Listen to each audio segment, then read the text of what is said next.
આવો વિચાર કરી અને પોતે બેઠા હતા તેવા વખતે જ તેમની પત્ની રૂપાદેવી હતી. એમણે પણ એમની પાસે આવીને કહ્યું કે કેમ તમને ઊંઘ નથી આવતી? ત્યારે આ જે ખેમચંદ હતા એમણે કહ્યું કે આ જે બાબા આવ્યા છે ને એમની લાકડીની અંદર 500 જે મુદ્રા છે ને સોનાની એ લેવાનો વિચાર છે. ત્યારે રૂપાદેવી પણ સહકાર આપીને કહ્યું કે હા લઈ લો ને, એમાં શું વાંધો છે? એની જગ્યાએ લોખંડની જે હોય સિક્કા મુદ્રા એ અંદર મૂકી દા 500.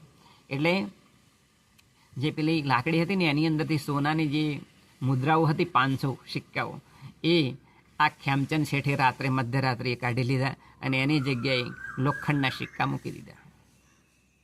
હવે બને છે એવું કે આ ખેમચંદ જે શેઠ હતા ને એ આમ ફફડતા હતા રાત્રે કે નથી ને બાબા જાણી જશે તો મને એમ કે વટશે, આવું એમને ભય હતો.